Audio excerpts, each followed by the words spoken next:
Well, we want to welcome everyone again to a special Determined Truth live stream as we continue our conversation on Israel, Gaza, and the larger Israeli-Palestinian conflict. There's a number of reasons why we're doing this so quickly here on a Saturday night, some of which will become evident as we proceed. This live stream is being sponsored by Determined Truth, as well as the Network of Evangelicals for the Middle East, Peace Catalyst, and the Christian Forum on Israel-Palestine. We'll just try to discuss each of those organizations as we proceed. But at Determined Truth, we've hosted more than 30 live streams since the terror attack of October 7th and the outbreak of the war on Gaza. We've published numerous blogs discussing the church's role and the need to advocate for a just peace for the sake of everyone. All of these can be accessed on the Determined Truth website. Let me put that banner up right here now. At determinetruth.com. Go to the blog tab or the YouTube tab. If you subscribe to our YouTube channel, you're automatically notified of upcoming events. So when we have one, as quickly as we put this one together, you'll be notified automatically. You know, the tragedy of October 7th for Israel became a nightmare for Gaza.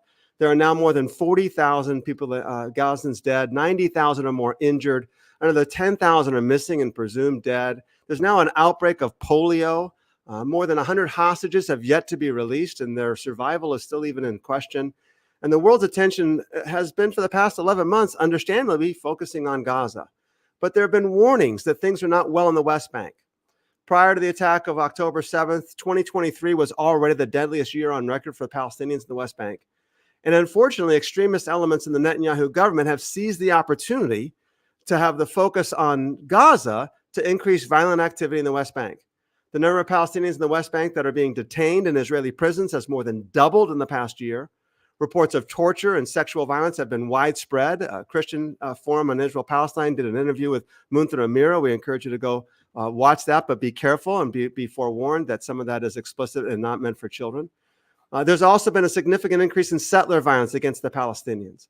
The Israeli government has been providing weapons. Let me see if I can do two things at the same time here and bring this up here. Here we go. There you go. Has been providing. This is Itamar Ben-Gvir, an extremist member of Netanyahu's cabinet, and is in charge of the national security, handing out assault weapons in October of 2023. This is October, just after October 7th. And 2023, of course, about a month later, the Israeli newspaper Haaretz issued this article saying, I don't know if can you see it or not here? I'm making sure I got the right screen. Nope, let me share my screen. I'm sorry about that. I'm trying to, there we go. There we go. Haaretz issued this article saying Israel's top cop warns that Ben-Gvir's mass distribution of weapons could put them in the wrong hands. And unfortunately, that is exactly what's been happening since October 7th. So this has been just horrible conditions. And so today, what we're going to do is we're going to bring along Ben Norquist of Network of Evangelicals for the Middle East, as well as Mercy Aiken, who also works with the Network of Evangelicals for the Middle East and Peace Catalyst, to kind of discuss what's going on. Mercy just returned from the West Bank, so we want to especially hear from her and her firsthand experiences. So Mercy and Ben, thank you both for joining us today. Thanks for having us on. Yeah, thank you. Yeah. All right. We should note before we go any further, we hopefully have made this clear that some of Mercy's experiences and the stories she's going to tell potentially are not meant for children. And some of you might even find some of these stories disturbing, but that gives you an idea in terms of what's going on. So let's begin, Ben, with yourself. Kind of tell us a little bit about NEME, what NEME is, and your work with NEME and what's going on there. Sure. Sounds good. Thanks, Rob. Really appreciate it.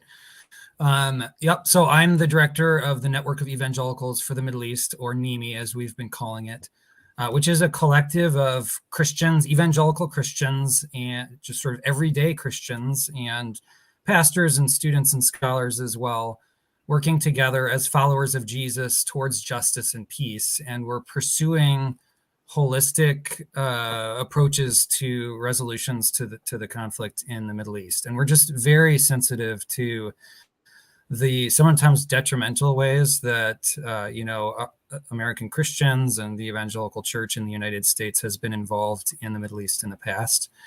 And we're committed to finding and following a better way that promotes peace, justice, safety for all in the Middle East. So we do that in some different ways. We host educational conversations, much like this one, and one that we'll invite listeners tonight to, that's coming up on Tuesday as well. We'll make that invitation at the end of this discussion. We're also publishing a curriculum here, actually just in a couple of weeks, that's designed for churches and homeschool families to learn more about the Middle East, both sort of ancient and theological perspectives, and to better understand what's happening modern day. And that was authored principally by one of our leadership team at NEME, Bruce Fisk. So we're very excited about that coming out in just a couple of weeks. And increasingly, we're working with evangelical institutions as well, directly partnering with institutions to help them in their own institutional journey towards holistic, standing on the side of holistic peace for the Middle East. So just quickly, I came to this work through a long personal journey myself, but will suffice it to say that I did my PhD work in Palestine, and I met a group of Palestinian evangelicals in the course of my research. I got to know them, and they were talking about the Bible and about God in ways that I had never heard before. They were vivid and alive and prophetic, and they embodied Jesus' call to love your enemies in ways that I had never seen, and that changed me. And so, that led to the work that I'm doing now, and really, really glad to be involved in it, and appreciate being invited here onto this live stream. Great. Thank you so much, Ben. So Mercy, why don't you introduce yourself and tell us a little bit more about your work with NEME and Peace Catalyst and your role with both of these organizations. Thanks so much, Rob. Can you hear me? Yes. Yeah. Yes. Yeah. Okay, great. Yeah, really wonderful to be with both of you today. I've worked with NEME for the past few years as the relationship manager. So Ben explained a lot about what we're doing. My role has really been to connect and invite people into the network. So consider yourself invited once again by me. And Peace Catalyst is an organization that I'm currently transitioning to. I'm planning to move to Egypt early next year. The Lord has really called me to the Middle East. It is the area that He's put on my heart, particularly Israel-Palestine. And I'm going to position myself in Cairo to be available for a lot of the refugees. There's already between 100,000 to 200,000 Gazan refugees that are in Cairo. And that number could be very different, a lot bigger, perhaps by early next year when I plan to be over there. So that's one of the things I'm doing. We're also putting together immersion programs for people to come and learn about the lay of the land through Peace Catalyst, and a lot of other good stuff that we're doing. So you can learn about it at peacecatalyst.org. Okay, and we'll get all that information. We'll put all the links for all that in the comments box on the YouTube channel when this goes live. When this is all finished it there as well. So Mercy, and by the way, if you're watching us live, we want to thank you for joining us. And there is a comments box. Feel free to add some comments there. We'll do our best to get to them. We have a lot on our agenda today, and if we can get to them, we will. But we appreciate your comments there as well. So Mercy, you just came back from the West Bank. How long was your trip? Why did you travel there? Tell us a little bit, kind of give us the context of that trip and what's going on. Yeah. I was invited to be a part of a special delegation. It's kind of being put together through several organizations. One of them is Sabeel. It's a Palestinian liberation theology organization, which some of you may be familiar with. And then there's some other Christians for Ceasefire, Pax Christi. So it was kind of a grouping of several different organizations working together. And I was invited as an evangelical to be a part of this group of religious leaders. Most of them on this delegation were from Catholic and Methodist and other traditions like that. But our invitation was to come and see what is actually happening on the ground in the West Bank, which has been people just are not paying enough attention to what's happening, and the reality on the ground is shifting so fast. I feel like it's changing, from day to day. Even after we've left, things have changed a lot. So we were invited to come and to bear witness, to come to some of these areas of hot spots, to come to some of these areas where there's no international presence and settlers are doing basically whatever they want. Also, we wanted to show solidarity and support for all the people who are suffering, including Israelis. So we spent some time visiting like with hostage families, or we attempted to do so. Wow. So it was really there to learn and to show loving support as witnesses of Christ, and to even be like a nonviolent presence that might interrupt the flow of violence where it's taking place, to actually be internationals, putting our bodies in the way of the flow of some of the things that have just been happening without hindrance. So we were there for just a week, but it was a very intense week. We covered a lot of ground, and I'll be able to talk about just some of it today. There's no way I could even talk about everything that we did. So, yeah, and I just want to, just by way of further framing this discussion that we're having with Mercy, and kind of giving some context for how we came to the decision that we needed to offer this conversation. Mercy, as a part of the NEME leadership team, we were just meeting as a team, and actually Rob is on that team as well. So we know each other through NEME and from other circles.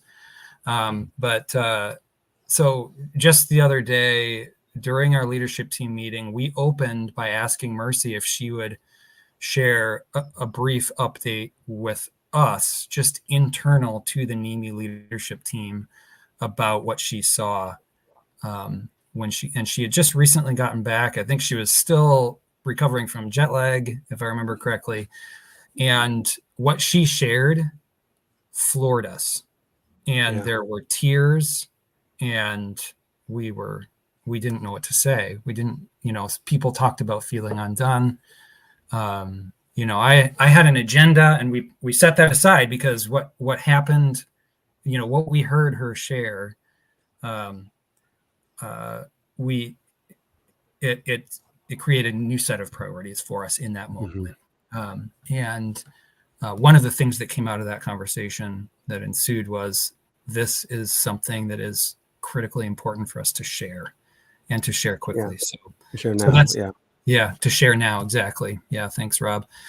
So Mercy, I just wanted to ask, as we dig further into sharing about what you saw, what you saw are the kinds of things that we don't hear about in the news. And I wanted to ask you, Palestinians in the West Bank have always lived with vulnerability of various kinds. But as Rob alluded to at the opening, the situation seems right now to be careening out of control. It's just, it's hard to imagine what all is happening in the West Bank right now. And I wonder if you could provide some context for what's happening there. Yeah. Well, since October 7th, about 5,500 residents of Israeli settlements have been recruited into these special military units or battalions, like basically battalions that are sanctioned by the government. And as Rob was talking about, they have been armed. There's even been some laws that have basically given them as much authority, or maybe even more than the IDF in some places. It's not even really clear. I think it's all kind of maybe intentionally obscure, but they're very, very emboldened to go far beyond where they used to. I used to live, I've spent a lot of time in the occupied Palestinian territory, so I'm very familiar with the kind of daily grind of the vulnerability that Palestinians experience. But right now, because of the war, there's virtually no international presence in the West Bank anywhere. And it has been international presence until now that has provided a little bit of a buffer and a little bit of security for the people who are most vulnerable. The people who are most vulnerable are those who live closest to settlements, or on land that settlers want. So this is going to be mostly in Area C of the West Bank. I think you said you might have a map of that, Rob, if you want to pull that up. For those who don't know, the West Bank is divided into 3 sections as part of the Oslo process that has been stalled now for 20 years. But Area C is the vast majority of the West Bank.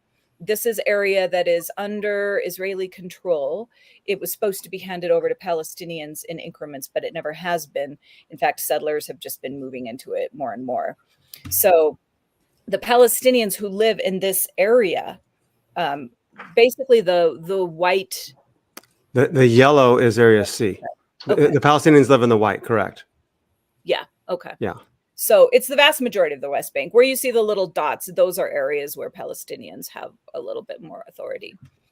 So the Palestinians that live basically out in the country where the settlers are being built, though this is one of the places where they are just the most vulnerable. And I've never seen them so vulnerable. And I was shocked myself, who's seen a lot. I was shocked at the level of impunity that the settlers are operating under and the things that they're doing and just completely getting away with it, apart from maybe a minor slap on the wrist from time to time if an incident makes international news.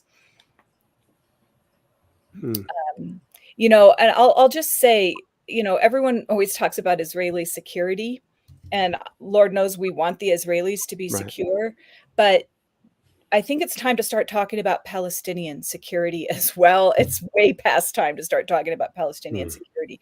They are also very vulnerable, and there is no protection for them. They cannot even protect themselves. If they protect themselves, they will be killed or arrested. There's basically nothing they can do except try to run. Right. Mercy, just to frame the conversation for everyone's sake, settlements are Israeli citizens that have been moved into the West Bank since 1967, when Israel became the occupying force in the West Bank. Within 3 months of that, they began building settlements, their own citizens, their own people. They have massive structures, entire cities that are built in these areas. There are now 750,000 Israelis that live in the West Bank, and Ben Gvir has been arming a lot of them. Some of them are just economic settlers. They just live there because it's cheap housing. But some of them are radical settlers, and they are radical settlers who believe this is our land and we want the Palestinians out. And they're seizing, if I'm not mistaken, Mercy, they're seizing this opportunity of the focus on Gaza to take the violence there. And now you're telling us that the Israeli government's been arming them and enlisting them into special forces there. So can you give us some more of the stories and things that you experienced then in the West Bank, and some of the Bedouin village I think you were telling us about a little bit more, and tell us some of the stories there. Yeah. So since October 7th, about 30 such villages have been forcibly depopulated. And so while we were there, one of the days, we had actually something else scheduled, but we were stuck at this long checkpoint. And so we just made this decision to switch courses after we made it through the checkpoint and go visit this Bedouin village called Jamal that we heard was being depopulated at that very moment, that the villagers were packing up and moving. And because they had experienced such terror attacks from settlers just over the past week. Now they had been experiencing a lot more since October 7th, but the past week alone had become so unbearable for them that they had said, fine, we're packing up to leave. So we drove out to this area I'd never been before. It was in the Jordanian Valley somewhere. I'm not even exactly sure where it was. The Jordan River Valley, you mean by that, right? Jordan River Valley. But as we were driving along, I saw Israeli flags just draped all over the place, like new settlements, new outposts that were going up. There were road signs, normally which are in Arabic, Hebrew, and English, you know, letting people know directions to certain villages. And you would often see those road signs with blue spray paint over the Arabic language, letting people know where whatever that village was, or maybe that was a village that had been depopulated, so they sprayed it out, and there were stars of David sprayed on the road signs in those places. There were like barren hilltops that just had like an Israeli flag planted on it, like the moon, you know. So this is what we're driving through as we get to this village. So we pull off by the side of the road, and most of us, there were a few of our delegation who stayed inside our little bus van because the walk was a little more than they wanted to do. And some of them were Palestinians, but most of us went on out to the village.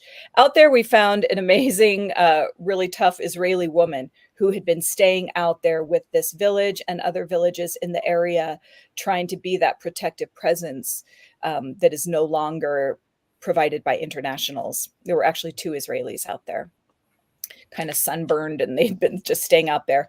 When we got to the village, the women and children were already gone. the men were packing up what was left of their village. And they told us that there was a spring nearby. This new settlement was coming in, and they were blocking their access to the spring. This was a village that had a lot of cows and had a lot of sheep. Unlike a lot of Bedouin villages that you might see, they actually had houses, like kind of built more like caravan style. They had little fruit trees that they had planted. There were about 100 people that lived in this village, but they said they had been so terrorized, they'd not been able to get access to their water, to their spring. Their animals were being attacked. Settlers were coming like right into their house, just like walking in with sticks and like beating them. There were reports that women like in the bathroom would look up and see like a face of a settler like leering in. Very modest culture, very, very, very terrifying. I don't know what they were doing in the bathroom, where, what might have even been exposed. But the basically like the chief of the village, he said, I can handle, anything for myself. But when my children are throwing up because they're so frightened and they can't sleep at night, he said, we haven't even been able to go to sleep at night. We're afraid to go to sleep because they come in the middle of the night and wake us up. They wake us up at midnight. They wake us up at 2 a.m. They wake us up at 4 a.m. They keep attacking us. So we're leaving. So the women and children were gone. They were packing up the feed. The whole village was like in a state of like half there, half packed up. So while we were there learning the story, the Israeli military came up and they told us that we had to leave, that we were not allowed to be there. The Israeli woman who was out there went, she was arguing fiercely with the soldiers. And we were trying to decide what to do, because after hearing all this, we were more afraid that if we leave now, there might even be a higher like vengeance attack on this village, because this large group of internationals showed up. We could see some of the settlers actually driving around on like ATVs, like in the distance, you could see them zooming over the hills. Teenagers, most of these are young men, like they are, some of them may not even be eligible yet to be in the IDF. I don't know why they weren't in the IDF. I would assume they were maybe younger, or maybe they're part of these new militias that Ben Gvir set up. So I'm not really sure what the status of them was. So we stayed there after the IDF told us to leave. We stayed longer, and then finally we thought we probably better just leave. Probably the best thing that we can do as internationals is go back to our hotel in Jerusalem and write to the State Department and write to the US Embassy and write to as many places as we can and let them know what we just witnessed, and demand that there is accountability and that there is some kind of international awareness of what is happening with this village, Jamal. So that was kind of what made it bearable actually for us to leave, because it's like, okay, we have something else that we can do using our US privilege. So as we went back to our bus, like where the bus had dropped us off, it was no longer there. So we called them, and they said, while you guys were out there, some settlers came up and were like driving around the bus and like terrified them, so that they started inching away, and the settlers were basically chasing them. So because there were mostly Palestinians in the bus, they were very, very frightened. So they drove around and then kind of came back, and they were quite shaken up as well. So that was kind of the story with Jamal. We found out afterwards that everything was quiet that night, and we hope it was because of our advocacy. Right. Because we stayed up for several hours, we all wrote letters, like we wanted to kind of inundate. But since then, I've heard, in the days following, as they were still packing up, there has been continued to be attacks upon the men of that village as they're getting the rest of it taken up and moved several miles down the road, where they're joining another Bedouin village, which will probably also be attacked shortly. Mercy, thanks for sharing that. And for listeners, I just want to point out, just to help connect some of the dots, it may or may not be the case that the settlers in this story were armed by Ben Gvir, but whether they were or not, that's the kind of person that we're talking about are receiving this kind of weaponry from the Israeli government. Yeah. Right. And so it's all the more terrifying to imagine that kind of a story with like where assault rifles like the one that we saw the picture of are in the mix. Right. It's And terrifying. I would just add that the day before we went out to this village is when a group of about 100 settlers, along with the IDF, went into this village of Jit, which is nearby. And this actually made international news because they lit a bunch of cars on fire. A young man was killed. It was a very well coordinated attack with all kinds of assault weapons, even rifles and like tear gas and pepper spray, and IDF soldiers with the settlers and protecting the settlers, or settlers in IDF uniforms. Again, we don't necessarily quite know what all was going on, but I think this village in particular was really frightened. Like the whole area was very, very frightened because of what had just happened the day before with the village of Jit, and numerous other ones that I could mention, but I won't take up time. But just over the past like day or two before they packed up and moved, there were numerous other attacks, in other villages, sheep and animals even being stolen. 300 sheep were stolen at another village the day before, near Jericho, things like that. So it's just across the entire West Bank. Thanks, Mercy. I wanted to ask you about a family that many of us know and love. The Nasser family, Daoud Nasser and his family. They're a Palestinian Christian family and farmers, and they've been farming the same plot of land for generations upon generations, and in fact have paperwork that they're proud to show that proves that they've been on that plot of land and owning it and farming it since the Ottoman Empire. And Daoud Nasser, if you ever spend even just a few minutes with him, there's an immediate connection and affinity and affection because he channels the nonviolence of people like Martin Luther King Jr. and Gandhi, and he is a modern version of the Palestinian version, and he's so inspiring and so charming and tenderhearted and kind and vulnerable, like we've been talking about. Yes. And Mercy, I just wondered, I think I had heard that you'd maybe have some updates for us about how the Nassers are doing, how the farm is. It's on this hilltop that's surrounded by settlements just south of Bethlehem. And those settlements have been getting bigger and bigger and growing closer and closer for years, and things seem to be reaching a breaking point. So, any updates about the Nassers? Yeah. Well, certainly in the past, they've had like many of their hundreds of trees uprooted. They've had settlers that have come in with guns and tried to force them off the property. And they've lived under this motto, "We refuse to be enemies," which they have painted at the front of their property, which is really beautiful. I've been out there many times, but never has it taken so long to get to their property. We had to take this really long back road. Like we used to have to park at this area where the settlers blocked the road, and then we would walk over these big boulders and walk down to their property.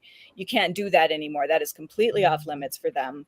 And this other road that they used to use to access their property is also blocked. So now you have to go way around. It took way longer. It's never taken so long to get out to the property. And one of the first things that struck me when I saw them was just how tired they looked. Yeah. I had never seen Daoud look quite so fatigued as I did. And that really broke my heart to see that. They talked, as everyone that we met said, we feel so vulnerable. We feel so isolated. We feel lonely because people can't, it's hard for us to get out. It's hard for them to get in. We feel cut off from our own community. We feel cut off from the international supporters that we used to have. We are surrounded by hostile settlers. And one thing that the settlers had just done was I don't know if it was a new road. I couldn't quite understand it, but there was this road on their property that that they're no longer now allowed to drive on. And there Hmm. was a caravan, like the beginning of a new settlement. That's how they start a new settlement. They'll put a caravan, a trailer, something in an area marking like this is where we're building a new settlement. It was just, I mean, right next to another settlement that was right there, but like right through the fence, through their like chicken wire fence, there's this big, huge caravan right there. Very, very, very ominous for them. They have been appealing to the Supreme Court and about this new road and that they can't get on it. And then the Supreme Court said, this sounds like this is a legal dispute between you and individuals. So they put it into some other court. So this is a different court date from the September one coming up. This one is in October, where they're going to figure out what's going on with the road. So basically what they were saying is like, we feel that we're going to be cut off from the rest of Bethlehem, like the way that the separation wall is being built and the settlements, like we are going to end up being cut off from Bethlehem, which is our community. It's where they go to church. It's where a lot of their families live. Mm-hmm. And we're going to be stuck here in the middle of this settlement, this whole settlement that's like a ring around them. They were basically just begging, like, we need more international support. We need more internationals to come out here. When there's even just one international on the property with us, right, the attacks lessen.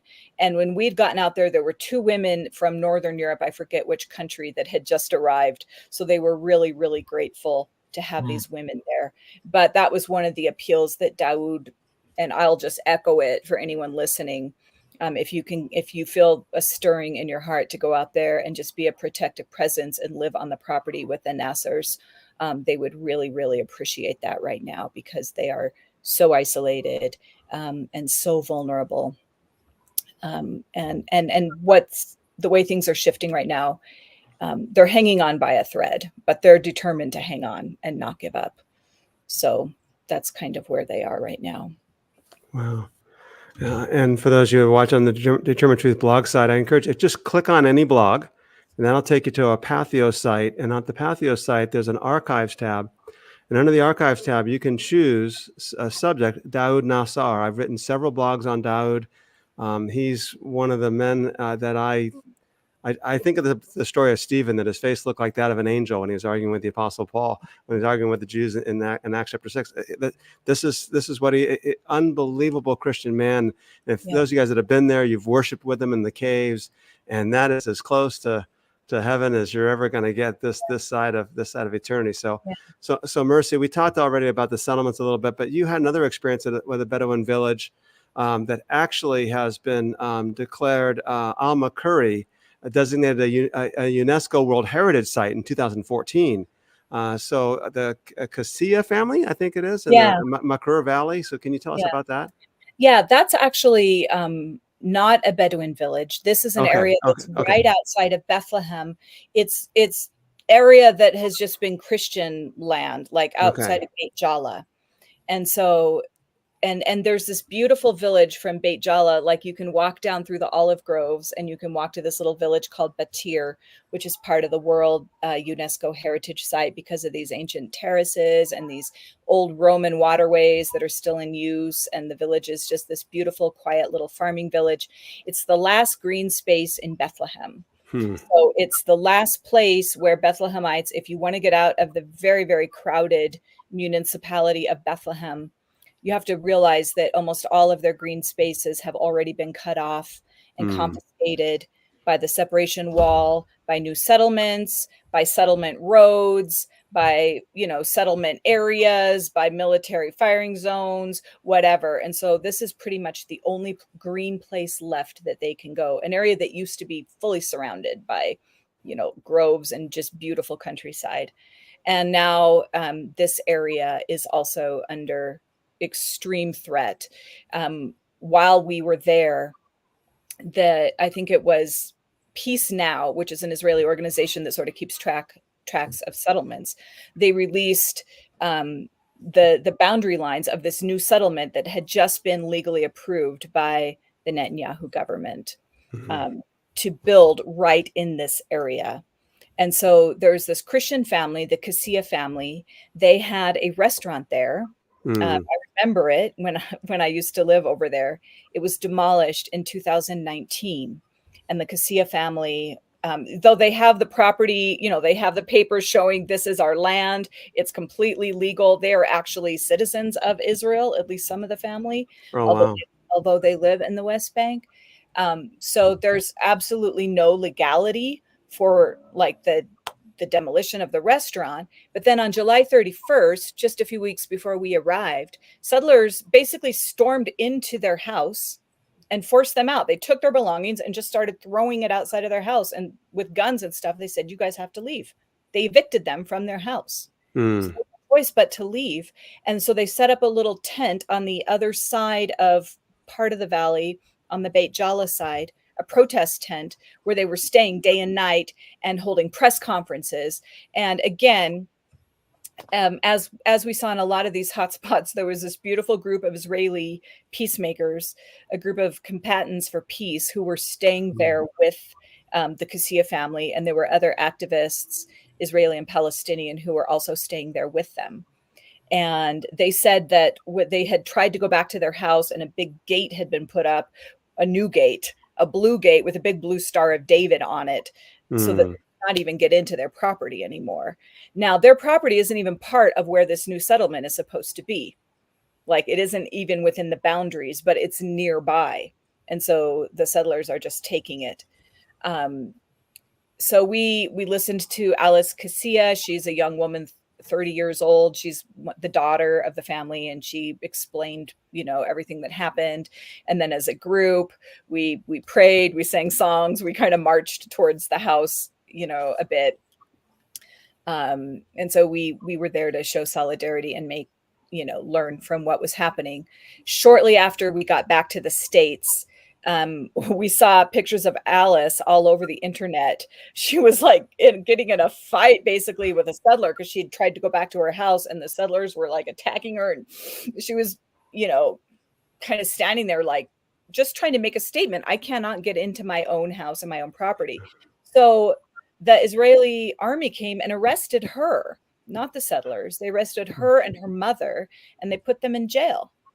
And Alice was released the next day, but she was given a ban. Like, she cannot go near the property until like mid-October. She can't even go near it or she'll be arrested again, nor is she allowed to speak or give press conferences. She has to be quiet.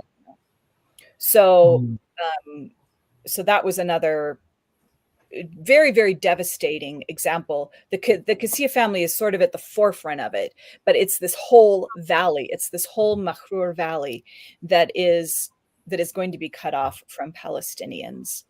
And so the whole community in Bethlehem and Beit Jala and Beit Sahur are devastated, and that's putting it mildly, because they're just trapped now basically in this very heavily populated municipal area. I don't know if a lot of people know this, but Bethlehem is almost as densely populated as Gaza, which is one of the most densely populated areas on Earth, because there's no place for them to grow.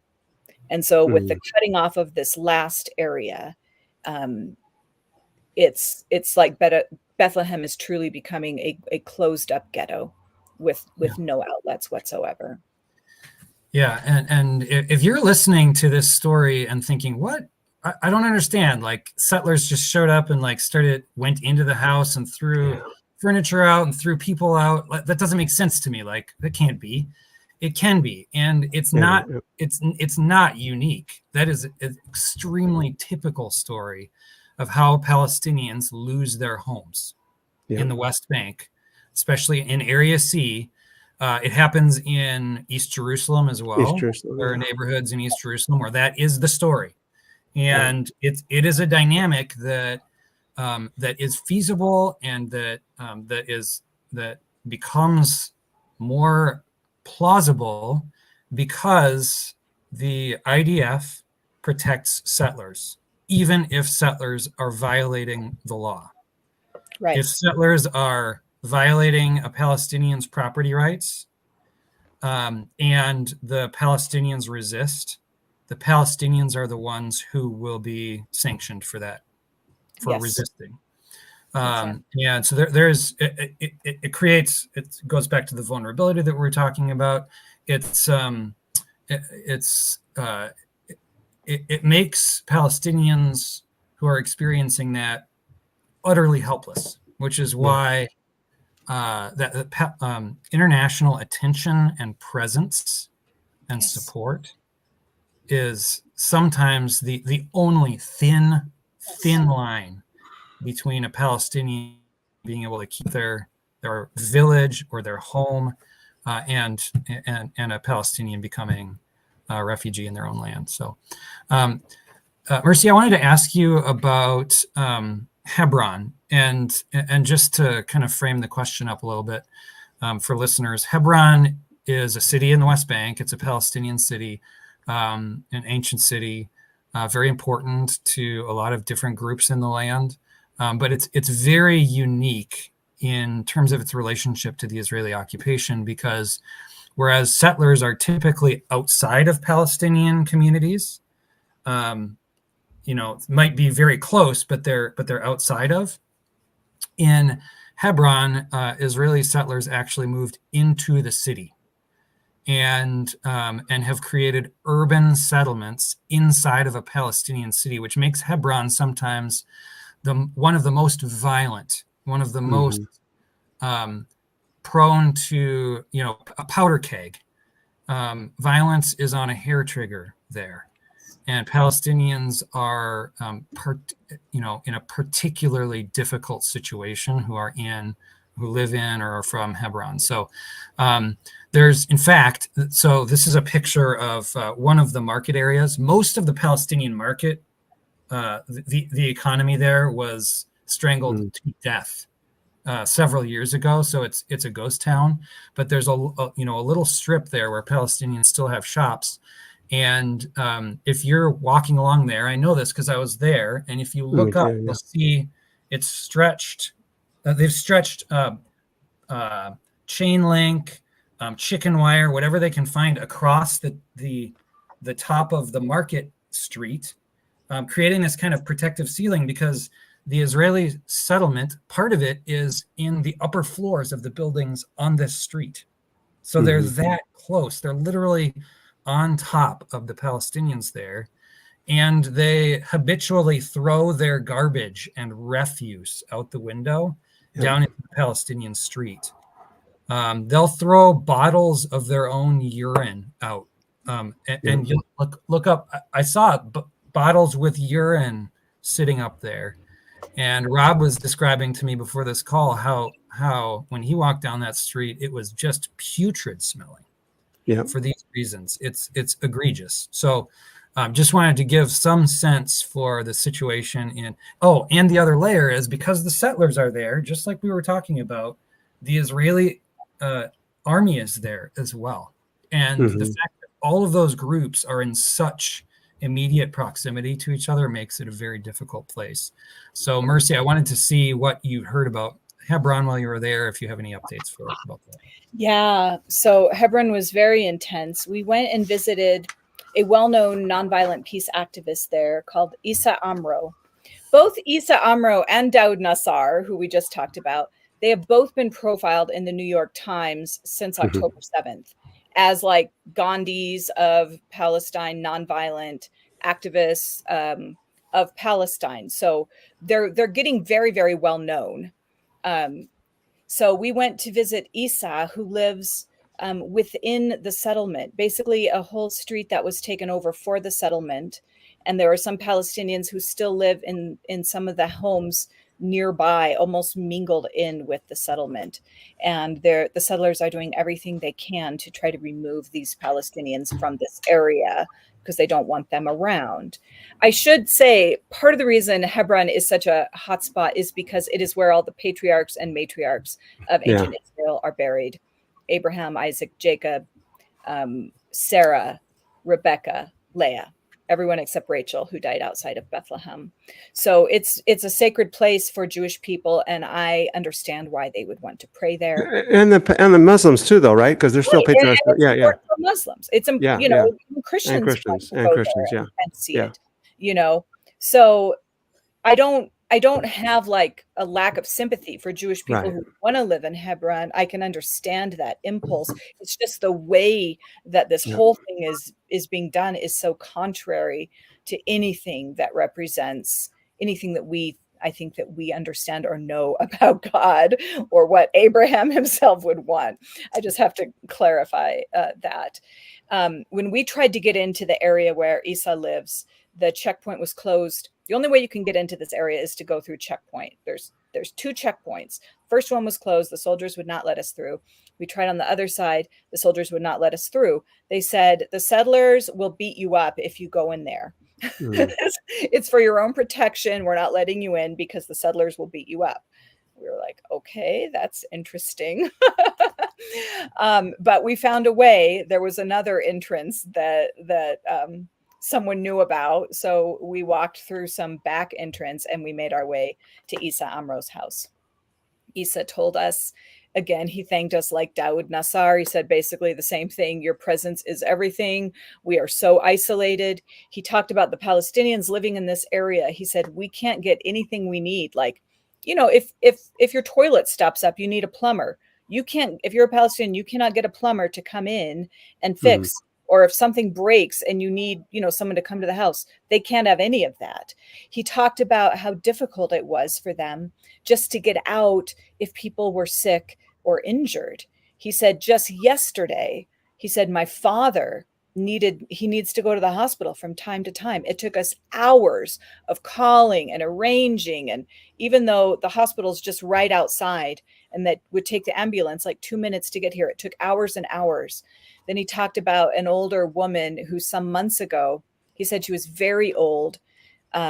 She was actually in Hebron from the old days. Her older brother, when he was a baby, he was what you call a milk baby, like with the Jewish families, like they would nurse each other's babies. And there had been a violent uprising against the Jewish people living in Hebron in 1929. This woman's family hid some of the Jews in their house to keep them safe.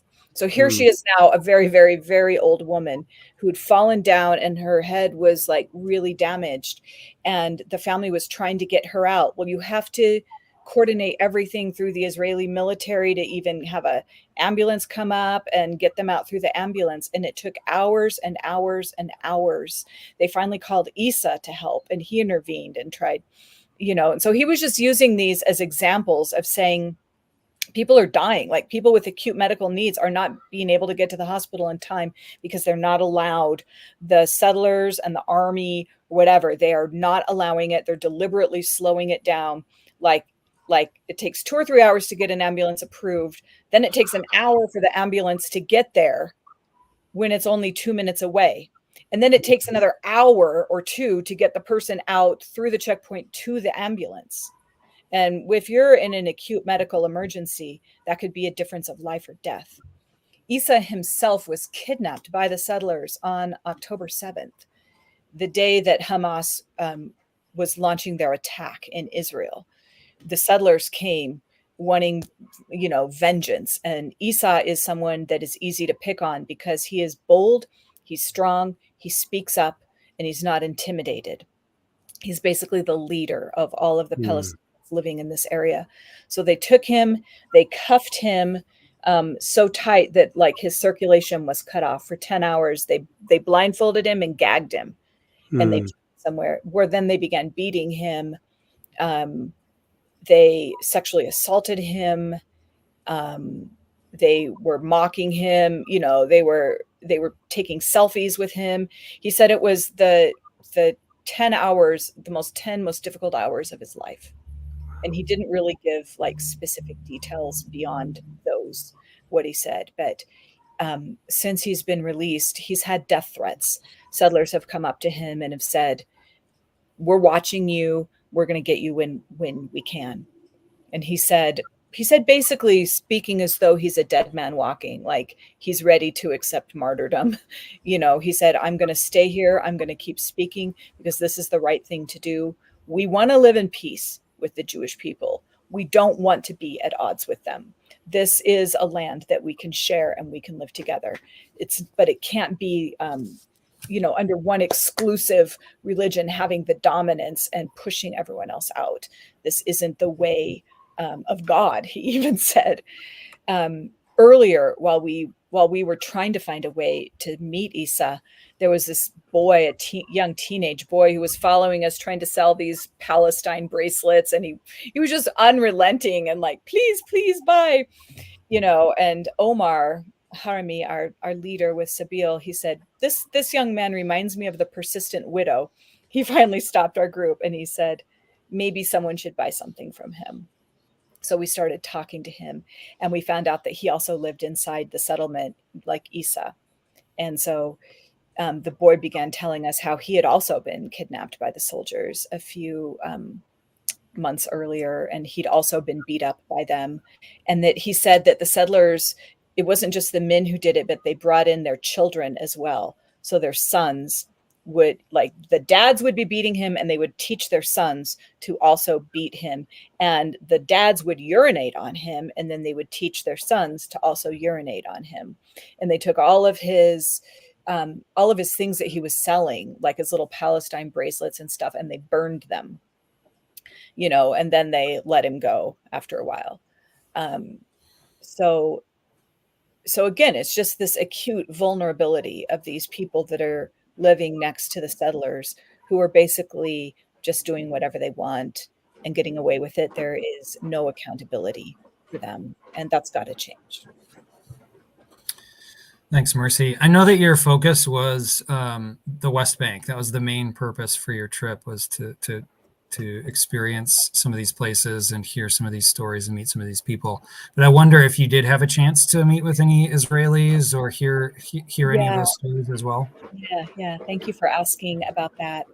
We really wanted to meet with families of the hostages. There's a group called the Israeli Forum for Missing and Hostages, or something like that. It's up in Tel Aviv. So we were trying to get there, but the road that we were going to take in the West Bank, we were near Ramallah, it was inexplicably closed by the Israeli army. So we had to turn around. That was going to be our shortcut, and we had to take this longer route. And then we got held up at a checkpoint, which took a bit longer. So by the time, and then we got up to Tel Aviv, but there was a big protest going on of hostage families and people like that against the Netanyahu government. So we were stuck in traffic. So by the time we actually got to the place where we were supposed to meet, we were about an hour and a half, 2 hours late, and the families had gone. But the man who sort of runs the organization, he explained to us what they're trying to do is keep the stories of the hostages out in front of the Israeli public, because people are forgetting about them, because they're so focused maybe on a higher priority. Like maybe some of the people are thinking, well, the hostages can be, like, we'd like to get them back, but if we don't, we have a bigger goal here with what we're trying to do in Gaza, which is, get rid of all of Hamas, keep this war going rather than work a hostage deal. So these families were working very hard to try to keep the reality that these hostages are still alive. We need to make a deal. We need to do whatever we can to get them home safely. So as we were talking, I asked him about the families that we would have met. And he said, well, actually, there's one girl right here. Her grandpa is a hostage. He was the oldest hostage. He turned 86 years old in captivity. And so I went over to her and I gave her a hug, and I asked her about her grandpa. And she said, everyone that knew him says he was the happiest man that they knew. They don't know if he's still alive or not. If he is, he's 86 years old. So that was very sobering and very painful, as this whole trip was. At the end of our trip, we had a really wonderful opportunity to have an interfaith prayer delegation with a group of rabbis for human rights, one of whom had lived in a kibbutz that was attacked on October 7th, and he survived. and he rarely comes down to that border area near Gaza. His wife can't come back. It's too traumatizing for her. But for him, he comes back. He is still more committed than ever to working for human rights and to bringing an end to the war through justice for Palestinians. So it was this lovely group, and we also had a Muslim sheikh who joined us. And so we were just a few kilometers from the border. You could actually see it in some places from where we were. And we sat and prayed at the site of an ancient Jewish synagogue from the Byzantine era with this beautiful mosaic floor. And as we were praying and singing, you could hear bombs falling in Gaza. Like our prayers, sometimes we would have to stop because a earth-shattering bomb sound, and then we would resume. And then at one point, an air raid siren went off, and we all laid on our faces or went into the bomb shelter.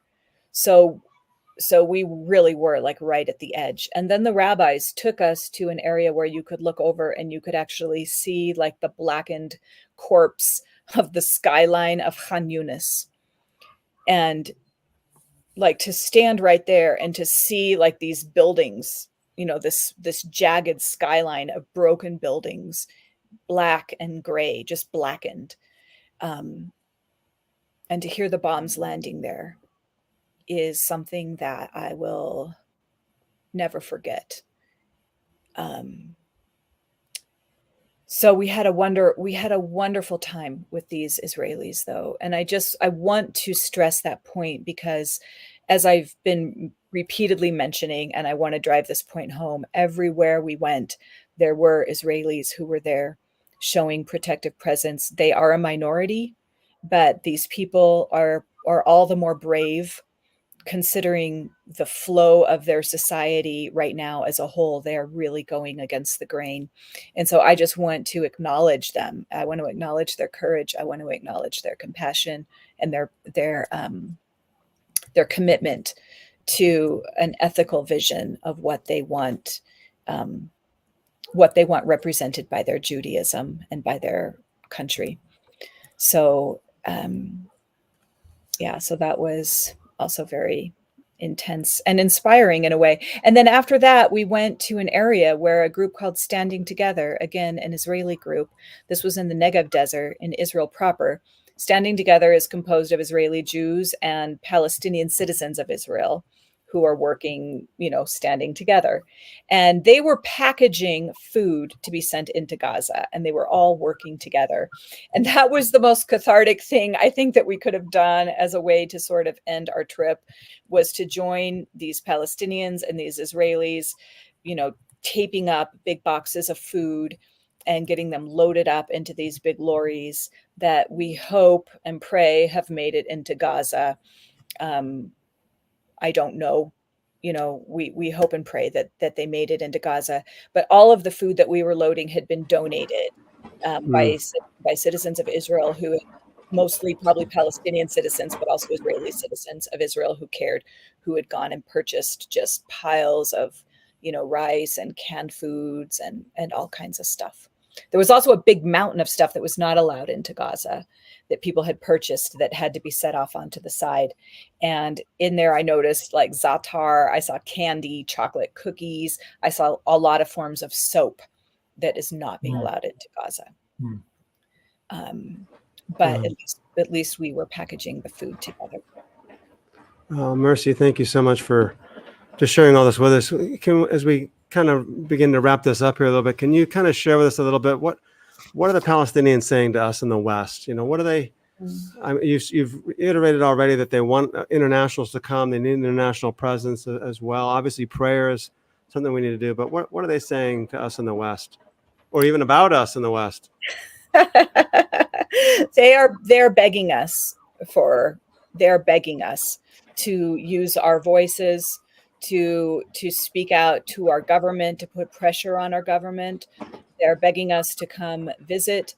They're begging us to take a position of genuine peacemaking, which includes justice for Palestinians, but also includes helping the two groups live together and not being a greater polarizing force, like I'm for just for this side or just for this side, but for all of the people in the land, recognizing that both of these groups are here and neither one is going to leave. And we need to do everything we can to support both of them to live in peace together. But this includes justice for Palestinians, and this includes holding these settlers accountable. And some of these elements of the Israeli army, they must be held accountable. All of this has been empowered by U.S. Money, by U.S. support. While we were there, Biden is making these statements like, you know, settle down, don't be so violent to the Israelis, while he's sending them another, what did he send? Another 20 billion in weapons. Like while we were there, this happened. There was one branch of the Israeli army that was very, very violent. It's known to have been very, very violent for years. Yeah. And like 2 years ago, maybe, they kidnapped a Palestinian American, a citizen of the USA, who was in Ramallah, an old man who was like in his 70s, close to 80. And they blindfolded him and gagged him, and they stripped him of his clothes, and they beat him up, and they left him outside in the cold in the middle of the night.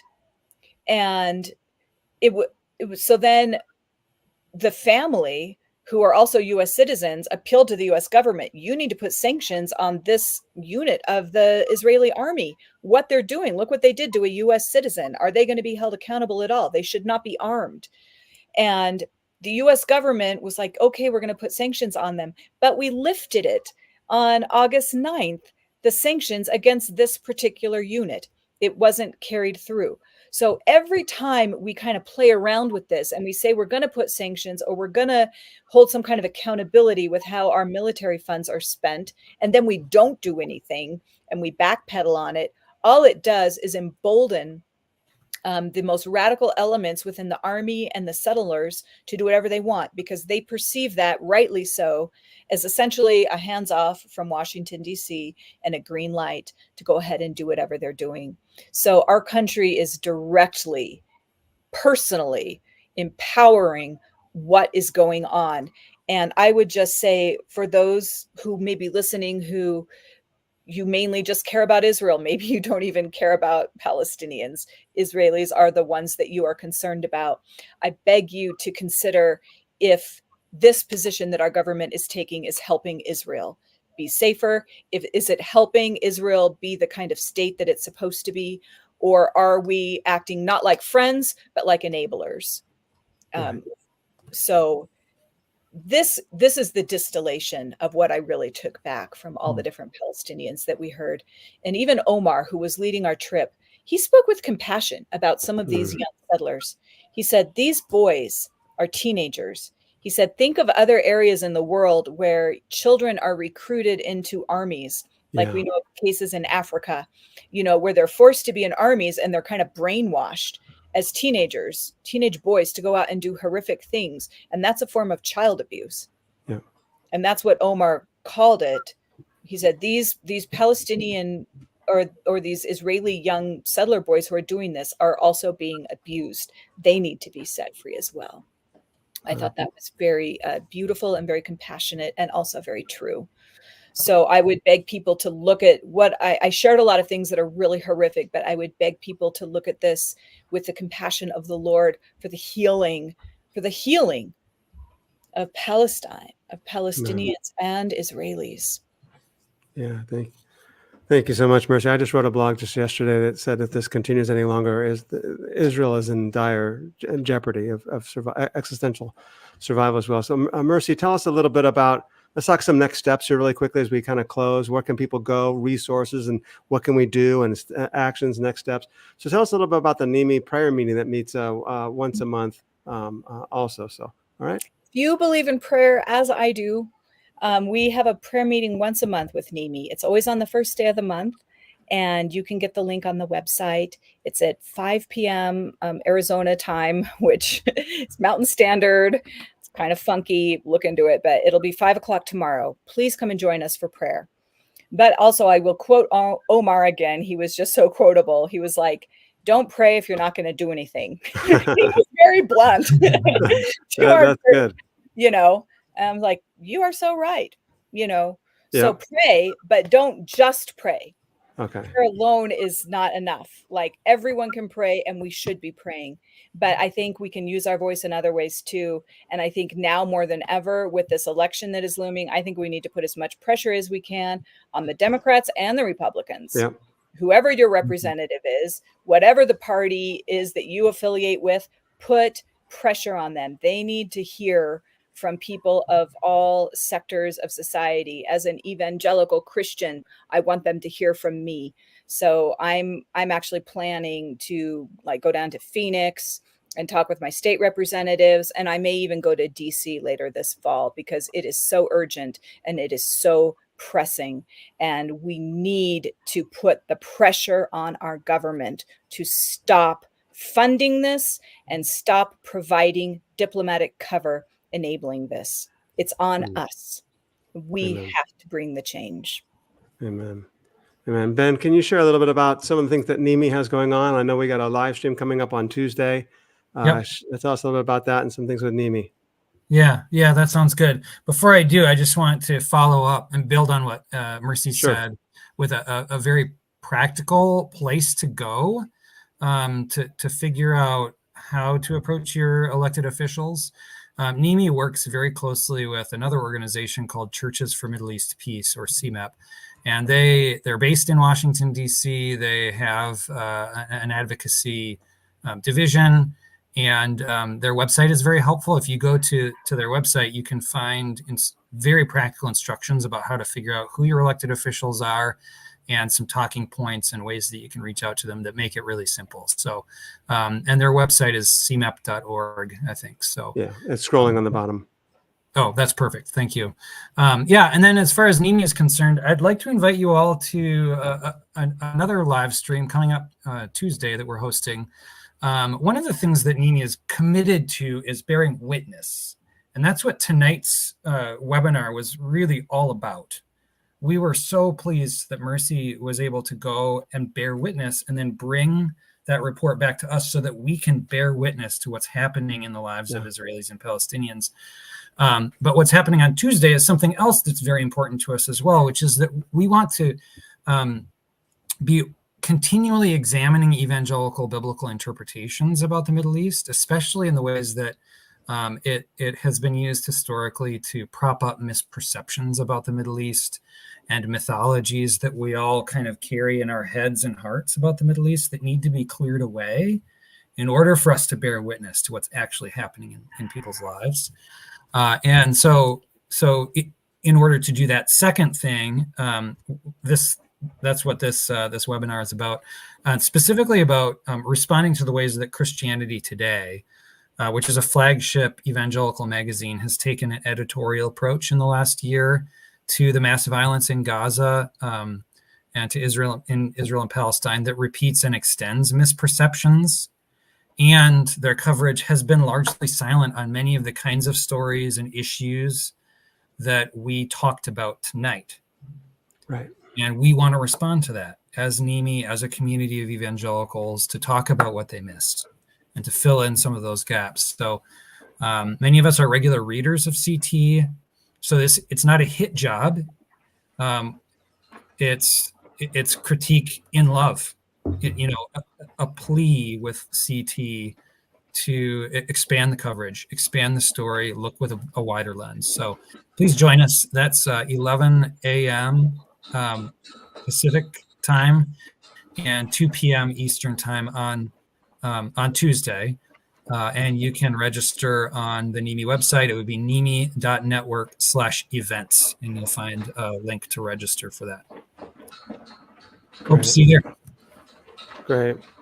Thank you both for joining me here. I've got a Sonoran Desert monsoon brewing out my back patio here that got me distracted for a few minutes. So I apologize for that. I'm like, oh boy.